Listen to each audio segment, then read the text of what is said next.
Okay, welcome, welcome. We are recording. Juniper's with me. We are going to finish up the semester this week. Isn't that really good? You like that? We're all happy about that. The whole point is, we have we're still open for final exams the week after Thanksgiving, but I'm not doing a final exam. So we're basically done this week. We have one short mini quiz, extra credit, whatever you want to call it, this Thursday, Friday.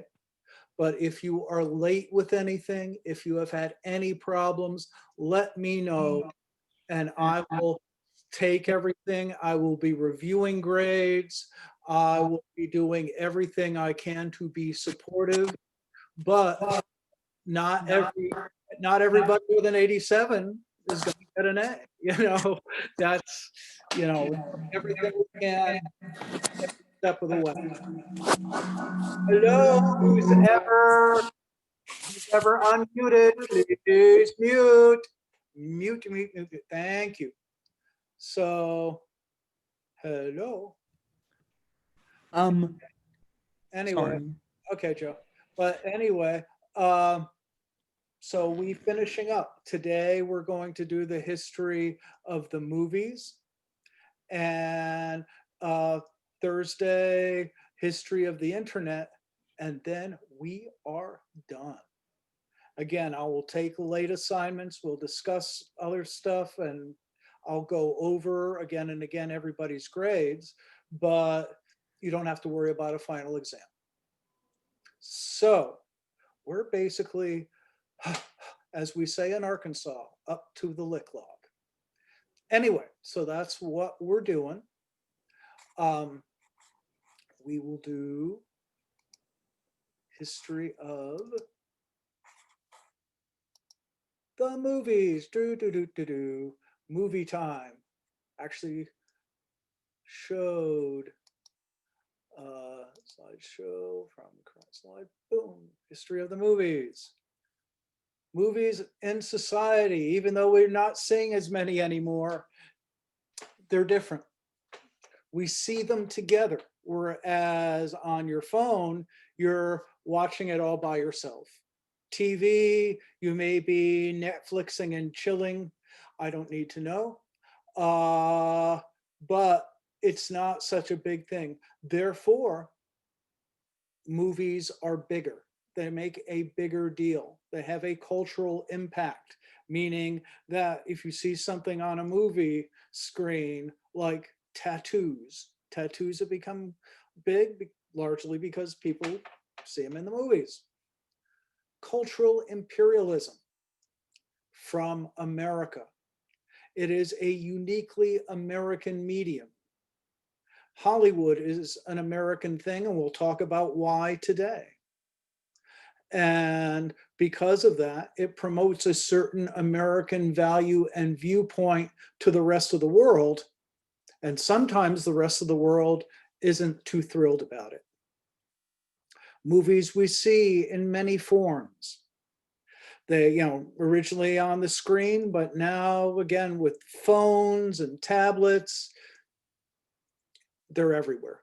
And it's constantly changing. We're not going to be rid of them, even though movies are down. Early history.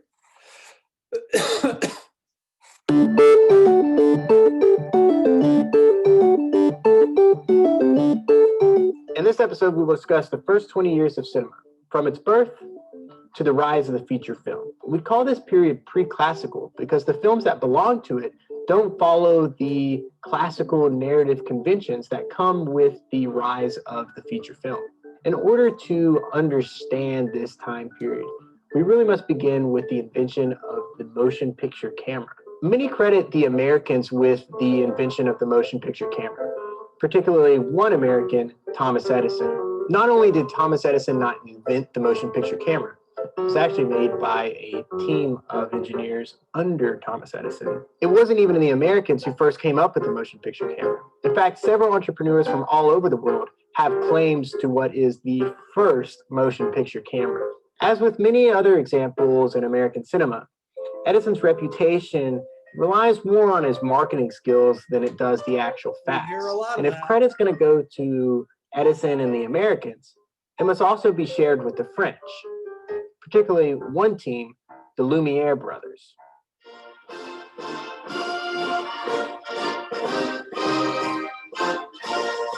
Perhaps the most influential filmmakers of early cinema, the French Lumiere brothers made world history when they invented the cinematograph, the world leader in motion picture technology. At the end of 1895, in what might be the most famous night of cinema, the Lumiere brothers premiered 10 short films in Paris. These films were under 50 seconds long and were varied, from a comedy to a simple shot of people leaving a factory. The night was a success and abuzz with demand. The Lumiere brothers began making film after film, with a focus on documentaries. The success of their documentary films, coupled with the fictional pictures of their contemporary Georges Méliès, gave the French an edge against their American competition at the turn of the century. However, the Lumiere success was short-lived, and unable to see the narrative potential of cinema. The brothers stated that the cinema is an invention without any future. Because of this, their fame was eclipsed by the narrative films that soon followed. Now, before we get too ahead of ourselves, it's important to kind of define what cinema was like in this period. Cinema attendants and audience members didn't go to the cinema for narratives or great stories. In fact, they went to see spectacles on the screen.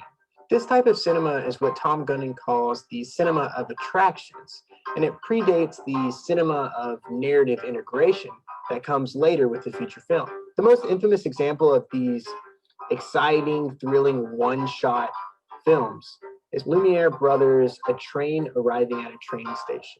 According to doubtful legend, the cinema attendants were so shocked that they actually ducked and in some cases ran out of the theater.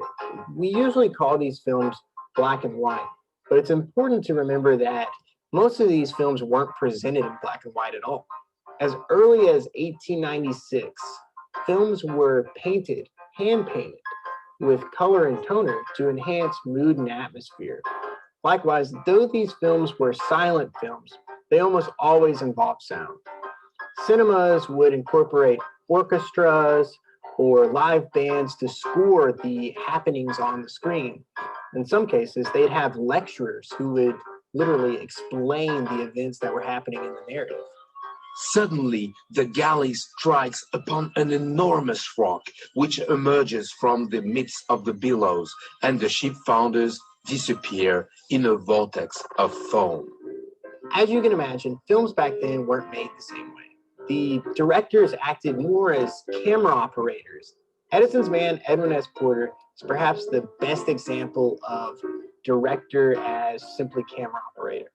However, the French director Méliès not only operated the camera, he had control over the artistic direction and narratives of the films that he produced.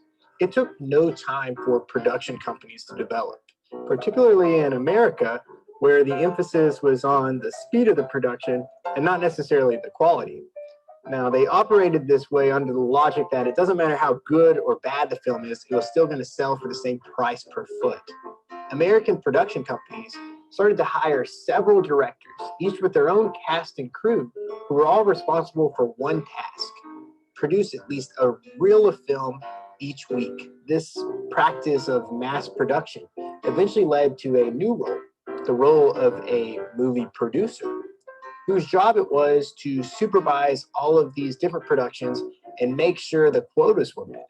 Not satisfied by high demand alone, studios began to expand operations into the highly lucrative field of distribution. In 1906, Nickelodeons appeared. These small theaters got their name from their practice of charging 5 cents or a nickel for admittance. Nickelodeons were wildly popular. In the span of just a few years, their numbers more than tripled. By 1909, the cinema attendance was estimated at 45 million people per week. Audiences were beginning to complain about unclear narratives. In the period between 1907 and 1917, huge measures were taken in order to produce a clearer, more cohesive narrative. For the first time, editing promoted. We'll get to the Great Train Robbery in a second here. But the whole point is we have people working all over. And, in this country, being America, it's a business. We make them quickly and start the Nickelodeon. The Nickelodeon is like a peep show. You put a nickel in the machine and you see somebody shooting a gun, train in the station. A big one was two people kissing, all of those sorts of things. And you have to go to the theater, but for 5 cents, you see the magic. What that does is it kills live theater. People don't go to the theater anymore and see bands when you could see a movie. Movie's a lot cheaper for the movie owner, for the theater owner. They don't have to pay for a band or a comedian, and you just have a machine. So it really hurt live theater. As they were talking about in the last little YouTube, that you start having these Nickelodeons, small films, the novelty wears off real quick. So there is a demand for... In over 100 years, we've never missed a payment. Guaranteed monthly income for life. The Wave was our first mattress with more advanced ergonomics, and the earliest days of film are full of self-taught artists doing lots of experimentation and stumbling across many a happy accident. And some sad accidents, probably. Nobody really knew what they were doing. They were making it up as they went, and audiences went along for the ride. At first, people were impressed by the sheer technical marvel of moving pictures. But thanks to George Méliès's passion for dazzling illusions and tricky editing, film began to emerge as a new medium for stories. As filmmakers started to experiment with narrative film, they began to establish a language through different editing techniques and camera movements. And with any language comes rules, things like grammar, syntax, and punctuation. Movies give us visual storytelling. If you remember in the other media, okay, you started with hearing it on the radio and then reading it in print. Our visual storytelling starts from the movies, and you see it in television and in other forms. Which can help artists and storytellers communicate their ideas in clear and interesting ways. But before rules can be followed or broken or mastered, they have to be discovered by someone. And for film, that someone is Edwin S. Porter. And for eagle punching, that's me.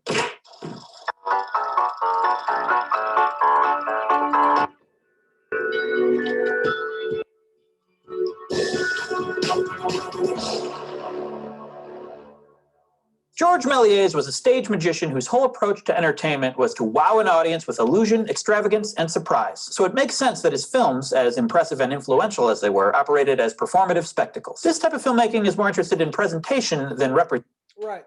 This is what you see. You see the Méliès films in the Nickelodeon. You pay 5 cents and you get to see a little magic.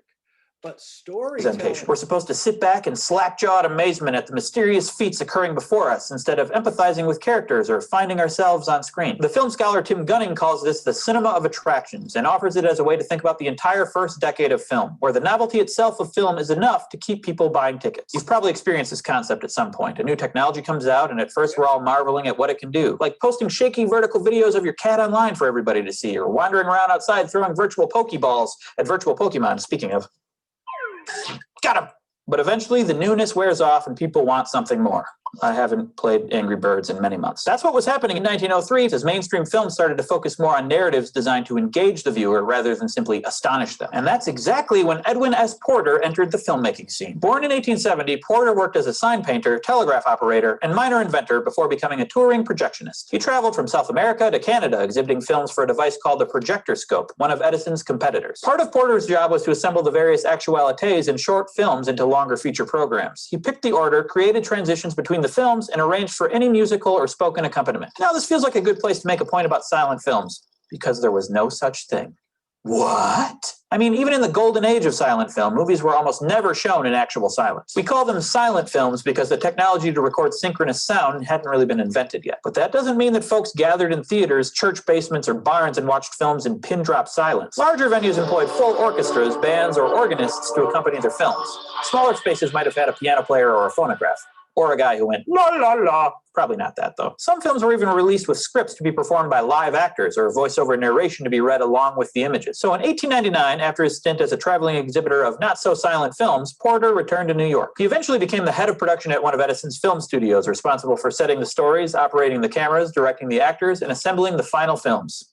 Wore a lot of hats, that guy. This is where his time as a touring projectionist came in handy. Not only did he have a good idea what kinds of stories and techniques played well in front of an audience, but he also spent a lot of time cutting together different pieces of film. In doing this rough kind of editing, he stumbled upon a bunch of techniques and effects he would put to use in his own multi-shot films. The most influential of these is called parallel action, or cross-cutting. It's an editing technique so powerful and which occurs in so many films and TV shows today that you probably don't even think about it. Basically, parallel action is the idea that a film can cut back and forth between two or more events that are happening simultaneously within the world of a film. Even though you're seeing these scenes in sequential order, your brain understands that they're actually happening at the same time. Like, imagine two parallel lines. Each one represents the timeline of an event, and both events are occurring at the exact same time. Now, imagine slicing these two lines up and stitching a few alternating pieces together into a single new line. If I were to show you that final assembly of film, your brain would intuitively understand that these events were happening at the same time.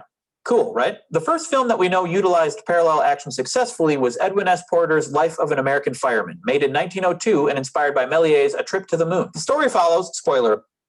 Okay, there's a fire. The big one, though, skip ahead. The Great Train Robbery. Some scholars argue that The Great Train Robbery doesn't use parallel action in the same way that The Life of an American Fireman did. But I think a close reading of the film shows a sophisticated understanding of how a filmmaker can manipulate time by cutting between simultaneous scenes. In the film, a railroad engineer is knocked out and tied up by a group of bandits bent on hijacking a train. The heist... All right, it is the story of the train robbery.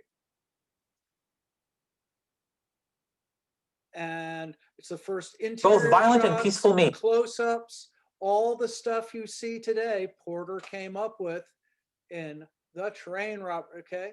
Tilting the camera, panning, making it circle around, all of that stuff. The faraway shot, I want to get there it is. He's looking directly at us. He raises his pistol, aims at the camera. That freaked people out when they actually saw that in the theater. It's also the beginning and the end of the Great Train Robbery. And if you ever see Pulp Fiction, Quentin Tarantino, he does the same thing as a tribute to Porter. So, I mean, the Great Train Robbery was the first real storytelling movie. Anyway, as you heard, he's run by Edison. Edison owns all the patents. You have to get the patent. You have to buy the permission to use a movie camera or a projector. You have to pay Edison a fee. Well, in 1914, Adolf Zukor from Russia says, we don't want to do this. They sued and said this is an unfair monopoly, and he won. And Zukor won a lawsuit against Edison, who ran the Motion Picture Production Company of America, and then moves to California. Why California, you may ask? A couple of reasons. First off, it's far away from Edison. Secondly, the weather's good. You need light to make pictures. Thirdly, Los Angeles had just opened up a new aqueduct and water system. There was cheap land. So there was land, opportunity, distance, and Zukor started Paramount. He brought a lot of friends with him. And yes, a lot of the people in the movie business were Jewish. Hollywood. Again, Zukor starts it, brings people from all over, Chaplin from England. Birth of a Nation. Okay. United Artists, Chaplin, Mary Pickford, and Douglas Fairbanks, your first big movie stars. Birth of a Nation, 1915, the first big, long 3-hour movie of making, of course, the Ku Klux Klan were the heroes. And the bad liberals from the North and the Black people were the bad guys challenging traditional Southern values. Terrible plot, but it really, for the rest of the country, put the discussion of race on the agenda. Then the first talking movie. FastGrowingTrees.com is the easiest way possible to shop and buy over 2,000 trees, plants, and Why that was a big deal, I know this guy gets tired. Filmmakers had actors mouth the words and then insert title cards or intertitles in the middle of the scene so the audience could read the dialogue for themselves. It took years of guesswork, tinkering, and experimentation to make cinema sound the way it does today. But when sound finally arrived, it changed the way movies were made and watched forever. What? You can hear me say what now, thanks to that. Okay, we can go through the titles. Movie, the star system was in full swing and cinema had become an integral part of popular culture. But in order to sync pre-recorded sound to moving pictures, artists and engineers had to overcome a few major hurdles. The first and most important was synchronization. How do you get the image and sound to match up? At the time, image and sound were recorded in... That's what that little snappy thing that they do at the beginning. If the sound of the snap matches the actual motion, you have synchronized your film. Played back using different devices. Okay. We'll get to the culture of, we don't need all the technology. John Barrymore, grandfather of Drew. Let us get to the jazz singer. Here it is. Wilson improvised a few lines. The studio agreed to leave them in, unlike most lines I improvised for this. Now, Mama, stop now. Sit there. Mama, listen, I'm going to sing this like I will if I go on the stage, with this show. I'm going to sing it jazzy. Now get this. Blue sky, smiling at me, nothing. Story of a Jewish guy who wanted to be a jazz singer. And yes, he puts on blackface because that's what people did at the time. And he makes believe he's a black guy and he sings Mammy. That was his big thing. He and his parents, his family was ashamed of him, not because he was in blackface, because they wanted him to be a cantor at the synagogue.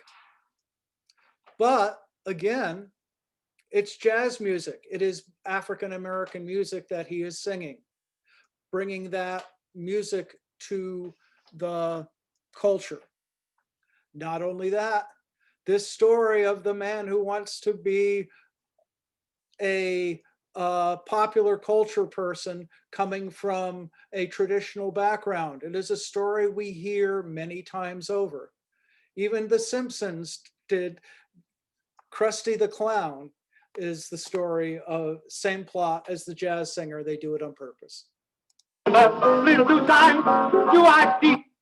And talking movies, what that did was, put orchestras out of business because you didn't have to, record them. It made you have to be able to speak and sing and that put a lot of people from foreign countries. Disney led the way in feature film animation, incorporating dialogue and songs into their shorts and features. Yeah, early Disney. Walt Disney gets into the act from Kansas City. So technology, sound changes everything. Gold, and then things really take off. All the classic movies of the 30s and 40s. Air conditioning, big deal. Introducing. Oh, and right after that, we had to stop production on my first ad as owner of Mint Mobile. Yes, we know, Because... Ryan, you're very pretty. But anyway, we'll go back. How it works. The distribution model, you pitch an idea. You come up with, a friend of mine is a movie producer. And you come up with an idea, and then you go to the money person, which is the producer. And then you get a production deal to make the movie, and then you get a distribution deal, which means the theaters rent it. If nobody rents your movie, it's not going to be seen. Now with Netflix and all the and Amazon and all those other things, there is a lot more opportunities to get your movies seen. In the 1910s to the 1950s, the studio was the producer and the studio owned the theaters. So Mr. Meyer at MGM and Jack Warner at Warner Brothers, they liked an idea, they could make a movie real quick. It's a lot more complicated these days. Theater owners sued in 1948 and said, you can't own, the producers cannot own theaters anymore. So you had to work with the movie theaters. Then television comes in, attendance goes down, and to get the audience back, widescreen, sex and violence, all these things that you can't see on TV. Wave Hybrid was designed for people who are having more trouble getting a comfortable night's sleep. They're feeling aches and pains. Okay. About Italian neorealism, the French New Wave, and all kinds of independent cinema. Right. All sorts of. Are we talking about Sharknado, Nick? No. Okay, good. I like Sharknado.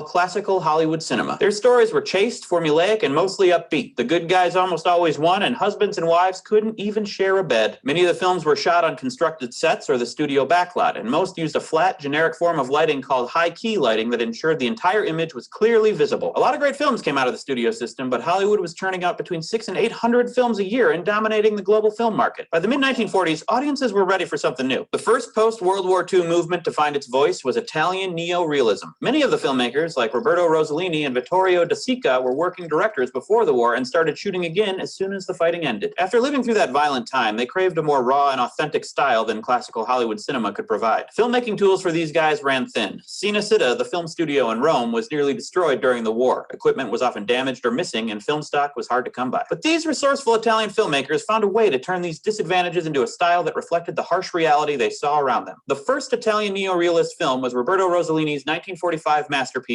Rome, Open City. Set and shot in the Italian capital just after the end of the war, the film tells the tragic story of a handful of characters living under Nazi occupation. Rossellini mixed non-actors with movie stars and filmed in and around buildings that had actually been bombed. The film has an extremely rough look, a plot that meanders. Rossellini mixed. So yeah, you start seeing different sorts of films. There's the French New Wave.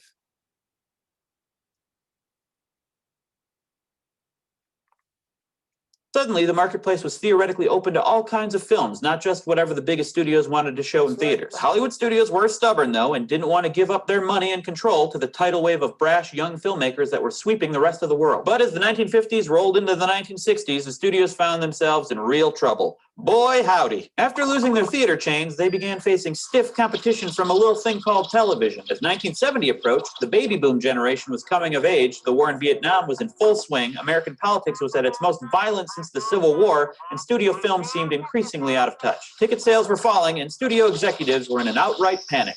Studio executives like money, you guys. So, in the late 1960s, a set of films seized the opportunity to challenge the studio system from both inside and outside. Two New York-based magazine writers, David Newman and Robert Benton, wrote a script called Bonnie and Clyde about a pair of charismatic Depression-era bank robbers on a crime spree. Their goal was to create an American film in the style of the French New Wave, and in fact, they almost got Truffaut to direct it. Arthur Penn directed the film instead, starring Warren Beatty and Faye Dunaway, and after winning over some influential critics, it became a sensation. It was one of the bloodiest movies you ever want to see. And, you know, you couldn't see that on TV, but it became a big hit. So people complain about violence. I mean, when people got shot in this movie, they bled. It was disgusting. What's it called? Bonnie and Clyde. That was a big, big movie, but that's, again, a lot of violence. With its unapologetic sexuality, casual humor, and surprisingly brutal violence, Bonnie and Clyde was a watershed moment in the history of American film. It was made by Warner Brothers, but the film's success led to a cascade of independent films made outside the major studio system. In 1969, Dennis Hopper partnered with Peter Fonda to make a motorcycle road movie set to a contemporary rock and roll soundtrack. Produced on a shoestring budget, Easy Rider became a massive financial and cultural success. In many ways, these two films, along with movies like The Graduate in 1967 and Midnight Cowboy in 1969, ushered in an era of surprisingly personal, idiosyncratic American filmmaking and proved that unique original films could also make money. And so could Dustin Hoffman. At the same time, the older generation of studio executives began to retire. They probably were okay, though. They probably retired on a beach somewhere, very nice. In their place came a new crop of Hollywood decision makers who were shaped by the same societal forces as the younger filmmakers, like the rise of the counterculture and Watergate-era politics. Suddenly, filmmakers with original visions who wanted to tell risky stories could get financed by major Hollywood studios. And that's the way it stayed until this day. Nope. Directors like Martin Scorsese, Francis Ford Coppola, Brian De Palma, and Robert Altman were supported by big studios and made films that reached an audience hungry for something new and fresh on screen. This window of creative control and experimentation came to be called New Hollywood Cinema and lasted from about 1967 to 1980. And it came to an end for a few major reasons. Many of these new Hollywood filmmakers began working with larger and larger budgets, which put more pressure on them to succeed at the box office. For every Apocalypse Now, a film that seemed like a disaster that turned out to be a success, there was a Heaven's Gate, a film that appeared to be a sure bet that flopped so hard it ruined. That's right. That's why Hollywood went back to comic books. Again, it's about money. And if, again, Disney owns Marvel, so you have a TV show, you have a comic book, you have a movie, cha-ching, cha-ching, cha-ching. Each time, you make money. So indeed, it's a business. Anyway, you have your big blockbusters, independent movies, and then videos come in. And that brings people away from the theater. Anyway, today we have movies on demand and YouTube. Issues, again, like copyright. Who owns a movie, especially when the Chinese, who don't have to follow our laws, get into the act? Attendance declines in theaters, and now we have the pandemic, but there's other ways to see it. And who owns the movies? Sony, Disney, Fox, Time Warner, HBO. Still, you know, there's a lot of corporate stuff and they're interested in, again, big franchises that make money. It's harder to make small independent stuff. So things change, but the movies are still with us. So that's a quick overview. We will do the internet on Thursday, and we will be done with all this media stuff. But it's funny how it's compressed in the 20th century how much it's all exploded. Things were slower in the 1800s and 1900s, and then boom, it all hits in the 20th century. What's happening in the 21st? Digital, wireless. So that's what we'll talk about next time. And I will have one short one question quiz to keep you involved, but that will be that. Any questions on any of this stuff, what's up and coming? If not, have a lovely, lovely rest of the day. And I've done the grading. I'll keep reviewing it, and we will finish this puppy up on Thursday. Thank you.